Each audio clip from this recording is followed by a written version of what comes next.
इन्होंने कहा कि जनाब वहाँ पर डाकू आए, उन्होंने इस फैमिली से लूटने की कोशिश की, हम पहुँच गए, हमने उन पर फायरिंग की, वो गाड़ी के पीछे छुप गए और गाड़ी में बैठे लोग जो है ना वो मजरूब हो गए या बच्चे हलाक हो गई। भाई एक तो सीसीटीवी फुटेज मौजूद है, उसमें कोई ऐसी चीज़ नज़र नहीं आ रही कि ये कहीं रोके हों, इनको कोई डाकू पड़े हों या कोई और दूसरा बंदा उस सीसीटीवी फुटेज में नज़र आ रहा हो। देखें बात यह है कि शायद इस केस में उनकी रेड लाइन सीसीडी है। वो पहले भी कह चुकी कि मेरी ये स्पेशल फोर्स है। हम ये नहीं कहते कि सीसीडी बना के गलती की, सीसीडी अच्छी फोर्स है, अच्छे काम कर रही है। लाहौर की हद तक बल्कि पंजाब की हद तक बहुत ज़्यादा इन्होंने ऐसे काम किए हैं कि अमन व अमान में बहुत बेहतरी आई। लेकिन हम पहले भी ये कहते थे कि आप इसको इतने इख्तियारात ना दें कि ये बिल्कुल एक बेलगाम घोड़ा बन जाए और इसको कोई पूछने वाला भी ना हो। नाज़रीन, चकवाल में कुछ रोज़ कबल एक वाक़या रोनमा होता है जहाँ पर सीसीडी की फायरिंग से एक 7 से 8 साल जो बच्ची है वो जान की बाजी हार जाती है। वो वाक़या क्या था और उस केस में अब तक क्या पेशरफ्त हुई है, हमारे साथ सीनियर कानूनदान इरफान साहब मौजूद हैं, उनसे इस हवाले से जानते हैं।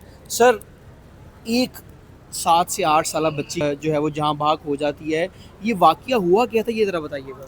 देखें वाक़या तो बड़ा क्लियर है, उसकी सीसीटीवी फुटेज भी मौजूद है कि एक गाड़ी जा रही है, मूव कर रही है और उसके पीछे से एकदम अंधाधुंध फायरिंग शुरू हो गई और वो गाड़ी पीछे से छन्नी कर दी गई फायरिंग से, एक बस मारा गया और ऐसे लगा कि जैसे पता नहीं कोई बहुत बड़े डकैत भाग रहे हैं जिनके पीछे ये फायरिंग की गई। जब बाद में पता चला कि वो ओवरसीज़ पाकिस्तानी थे, जो ऑस्ट्रेलिया से फैमिली थी जो ईद मनाने के लिए पाकिस्तान में आई थी और उनकी इस फायरिंग की वजह से ना सिर्फ वो जो एल्डर्स थे उसमें जो बड़े थे वो दोनों जख्मी हुए बल्कि वो बच्ची जहाँ बक हो गई। अब हुआ ये कि उस वाक़े के बाद इमीडिएटली एक एफआईआर काट दी गई एक आम पुलिस स्टेशन में उस एहलकार के खिलाफ सीसीडी के जनाब एफआईआर एक बहुत टिपिकल स्टाइल था। जैसे हम पहले जितनी टारगेट किलिंग्स होती थी, जितनी ये जो पुलिस मुकाबले होते थे उसमें एफआईआर का ये एक स्टाइल था कि जनाब हमने मुलजिम को पकड़ा, हम मुलजिम को लेके जा रहे थे तो रास्ते में मुलजिम के साथियों ने उसको छुड़ाने की कोशिश की, क्रॉस फायरिंग में उन्हीं की गोली से मुलजिम हलाक हो गया। इस तरह का वाक़या बनाना था, ये बनाते थे। ठीक है। अब इन्होंने थोड़ा चेंज कर दिया है, इन्होंने कहा कि जनाब वहाँ पर डाकू आए, उन्होंने इस फैमिली से लूटने की कोशिश की, हम पहुँच गए, हमने उन पर फायरिंग की, वो गाड़ी के पीछे छुप गए और गाड़ी में बैठे लोग जो है ना वो मजरूब हो गए या बच्चे हलाक हो गई। भाई एक तो सीसीटीवी फुटेज मौजूद है, उसमें कोई ऐसी चीज़ नज़र नहीं आ रही कि ये कहीं रोके हों, इनको कोई डाकू पड़े हों या कोई और दूसरा बंदा उस सीसीटीवी फुटेज में नज़र आ रहा हो। ये गाड़ी मूविंग में थी और अगर हुआ भी हो, आपने गाड़ी में बैठे हुए 3 बंदे तो ज़ख्मी कर दिए और बच्ची हलाक कर दी, वो 2 मुलजमान जिनको उन्होंने लिखा हुआ कि डाकू थे कोई, वो किधर हैं? वो ना ज़ख्मी हुए ना पकड़े गए। तो इसलिए ये वो भी टिपिकल टाइप की, आप देखें सोशल मीडिया भी बहुत एडवांस हो चुका है, सेफ सिटी कैमराज हर जगह अवेलेबल हैं और उस शहर में भी सेफ सिटीज़ कैमराज अवेलेबल हैं। आज अब सीसीटीवी फुटेज निकालें तो सब चीज़ें सामने क्लियर हो जाएंगी और इस एफआईआर को दर्ज करवाने का सिर्फ इमीडिएटली जो इतनी हाइप क्रिएट हुई है, जो लोगों में गमो रंज है, जो गुस्सा है, उसको ख़त्म करने के लिए इमीडिएटली उसके खिलाफ एहलकार के खिलाफ एफआईआर कटवाई और उसको अरेस्ट कर लिया गया और उससे असला बरामद करके उसको जुडिशियल कर दिया कि जनाब असला तो बरामद हो गया, अब और तो कोई इसके खिलाफ रहता नहीं। ठीक है। क्या वो एहलकार उस वक्त अकेला था? क्या वो पूरी टीम के साथ नहीं था? और अगर अकेला था तो वो वहाँ पर क्या कर रहा था? अच्छा इरफान साहब, मुझे ये बताइएगा, आप सीनियर कानूनदान हैं, आपने हज़ारों केसेस लाहौर हाई कोर्ट के अंदर इस तरह के आए होंगे, आपकी नज़र से भी गुजरे होंगे। ये बताइएगा ये केस कितना अलग है और दूसरा अब ऑस्ट्रेलियन गवर्नमेंट जिसमें जो है वो एंटर हो चुकी है, प्राइम मिनिस्टर ने भी ट्वीट कर दिया है ऑस्ट्रेलियन, उसके बाद ऑस्ट्रेलियन एम्बेसी क्या चाहती है, ये ज़रा बताइएगा। देखें पहली बात तो ये है कि अलग तो ये इसलिए है कि बिल्कुल ना, और भी बहुत सारे वाक़े ऐसे हुए, ये with the passage of time होता ये है कि इसका इस तरह का कोई वाक़या हो जाता है जिससे चलें और लोगों की शायद बेहतरी हो जाए।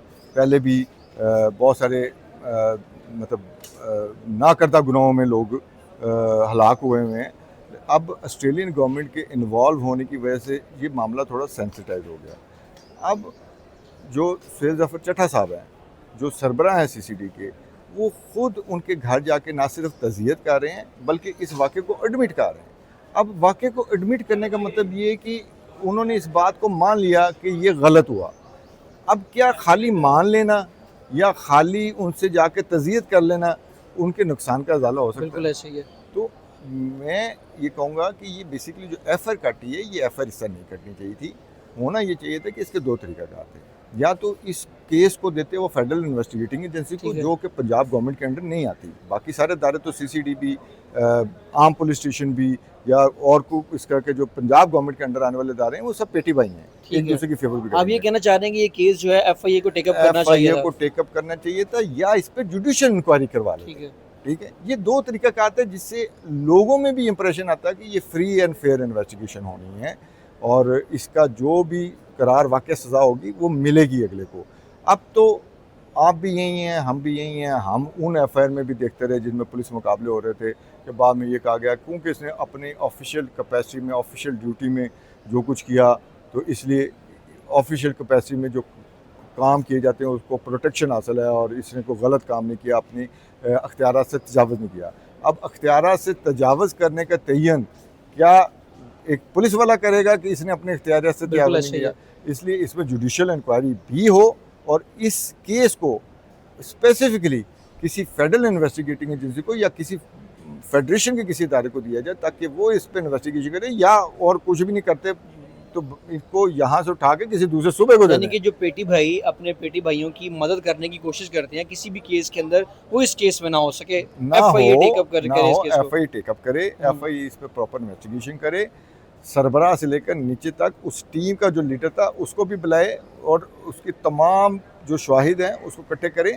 अब शाहिद इकट्ठा करना अच्छा। अब तो इतना जदीद हो चुका है ठीक है। कि आप ना सिर्फ सेफ सिटी कैमराज हर जगह मौजूद हैं, लोगों के ज़ाती कैमराज अवेलेबल होते हैं, उसके अलावा आप तो जियो फेंसिंग से भी सारे मामला पता चल जाते हैं। आप उस वक्त वहाँ मौजूद तमाम लोगों का नंबर्स भी निकलवा सकते हैं कि उस वक्त कोई थर्ड पर्सन वहाँ पर मौजूद था भी नहीं था, और क्या ऐसी बात हो गई कि उन्होंने एकदम एक नॉर्मल शहरियों की गाड़ी पे अंधाधुंध फायरिंग करके तो गाड़ी छीनी कर दी, जिससे उस एक छोटी 7 साल की बच्ची। ठीक, अच्छा। देखें बात यह है कि शायद इस केस में उनकी रेड लाइन सीसीडी है।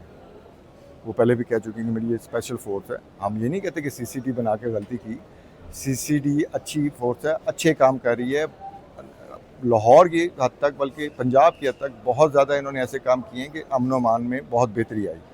लेकिन हम पहले भी यही कहते थे कि आप इसको इतने इख्तियारात ना दें कि ये बिल्कुल एक बेलगाम घोड़ा बन जाए और इसको कोई पूछने वाला भी ना हो, और लोग इससे खौफजदा डाकू होने चाहिए, खौफजदा रेपिस्ट होने चाहिए। अवाम नहीं होनी चाहिए। हाँ, अवाम खौफजदा नहीं होनी चाहिए। अवाम को इनसे प्रोटेक्शन का एक आंसर आना चाहिए कि हम प्रोटेक्टेड हैं इनकी वजह से। लेकिन जब ये अवाम पे गोलियां चलाना शुरू कर देंगे, अवाम को मारना शुरू कर देंगे, तो वो फीलिंग जो है ना वो ज़रा चेंज हो जाती है। इसलिए चाहिए तो यही है कि सुहेल ज़फ़र चट्टा साहब को वज़ीर आला बुलाएँ और उनसे ज़ाती तौर पर सारी मामला सर्व करें। वैसे तो किसी भी मौज़ूद माशरे में अगर इस तरह का वाक़या हो जाए तो सबसे पहले उसका सरबरा जो है, जो कोई खुद जाके एडमिट कर रहा है कि हमसे गलती होगी, वो पहले इस्तीफ़ा देता है कि ये हुआ है तो गलत हुआ है, मैं इस बात को एक्सेप्ट कर बैठा हूँ क्योंकि मैं एक्सेप्ट कर रहा हूँ कि ये गलत हुआ है, इसलिए मैं अपने ओहदे से रिज़ाइन देता हूँ। रिज़ाइन एक्सेप्ट करना ना करना गवर्नमेंट की बात होती है, लेकिन कम से कम आप कोई ऐसे जेस्चर तो शो करें कि आप के अदारे से जो गलती हो गई है, आप ये तो शो करें कि गलती हुई है तो मैं समझ रहा हूँ कि ये बहुत गलत वाक़या और मैं इस पे ये वाला अपना प्रोटेस्ट जो है वो लॉन्च कर रहा हूँ कि मैं रिज़ाइन दे रहा हूँ, या चले ना दें रिज़ाइन। मैं कहता हूँ पाकिस्तान में ऐसा रवाज बिल्कुल आप एक्सेप्ट तो करें ना। एक्सेप्ट करें, एक्सेप्ट तो वो कर बैठे। उन्होंने कहा कि गलत हो गया। अब गलत होना खाली इतना कह देने से किसी बच्ची की जान चली गई है, उनका क्या अजाला करेंगे? क्या उस बच्ची की जान का अजाला है, या उन माँ बाप का जिन्होंने अपने बच्ची जो सैर करने पाकिस्तान में आई थी, ईद मनाने आई थी, उसकी लाश अपने हाथ से दफना दी, क्या वो सारी ज़िंदगी इस वाक़े को भूल सकेंगे? क्या वो दोबारा पाकिस्तान में आने का कभी सोचेंगे?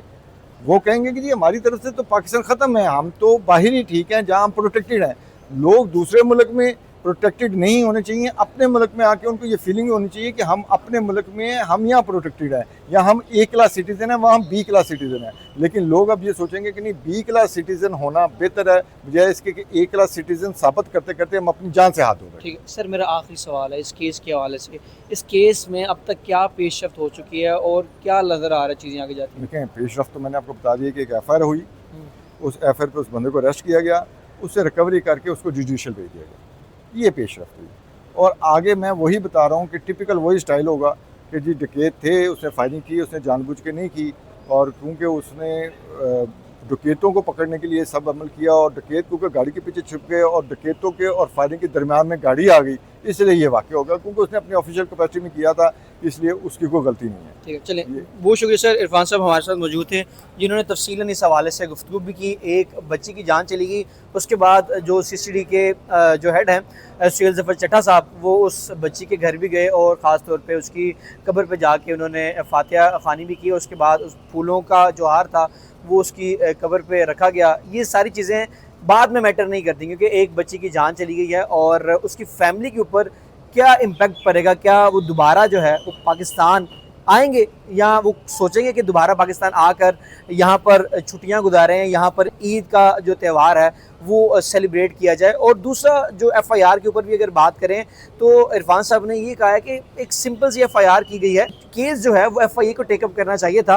वो जो पुलिस नहीं पुलिस आम थाने के अंदर वो FIR दर्ज की गई है और उसको जुडिशल भी कर दिया गया है। उससे जो भी बरामदात हुई हैं, जो भी बरामद हुई है चीज़ें, वो जुडिशल कर दिया गया है। अब आने वाले वक्तों में हो सकता है उस मुलजिम को कहीं ना कहीं रिलीफ मिल जाए। जो भी अपडेट होगी आपको बताते रहेंगे। अपने मेज़बान नातिक रेहान को दीजिए इजाज़त, अल्लाह ने के बाद।